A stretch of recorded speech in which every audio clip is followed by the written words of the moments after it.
વાત બનાસકાંઠાની કરીશું કે જ્યાં દિયોદરમાં ફૂડ એન્ડ ડ્રગ્સ વિભાગે કાર્યવાહી કરી છે। મોલ, દુકાન, ખાણીપીણી, મધ્યાહન કેન્દ્રો પરથી સેમ્પલ લેવામાં આવ્યા હતા। હેપી મોલ, સિતારા મોલ, તુલસી હોટલમાંથી પણ સેમ્પલ લેવામાં આવ્યા। સુરભી મિનરલ વોટર તથા બજરંગ મસાલામાંથી પણ સેમ્પલ લેવામાં આવ્યા હતા। ગોપાલ નમકીન, મીઠાઈઓના પણ સેમ્પલ લેવામાં આવ્યા। દિયોદરની 3 પ્રાથમિક શાળાના મધ્યાહન શાખામાંથી પણ સેમ્પલ લેવામાં આવ્યા છે તથા 5 આંગણવાડી કેન્દ્રોમાંથી સેમ્પલ લેવામાં આવ્યા। તેલ, ચોખા, મરચું, મસાલા સહિત 51 સર્વેલન્સ સેમ્પલ લઈ અને લેબોરેટરીમાં મોકલી આપવામાં આવ્યા છે।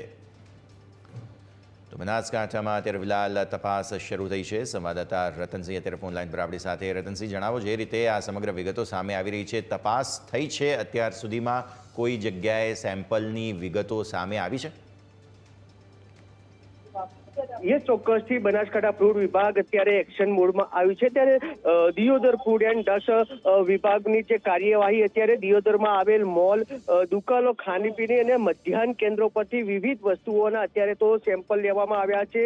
ત્યારે દિયોદરની જે happy mall, Sitara mall, Tulsi hotel, Surabhi mineral water, Bajrang મસાલાની જે તમામ પેઢીઓના જે અલગ અલગ સેમ્પલો અત્યારે લેવામાં આવ્યા છે।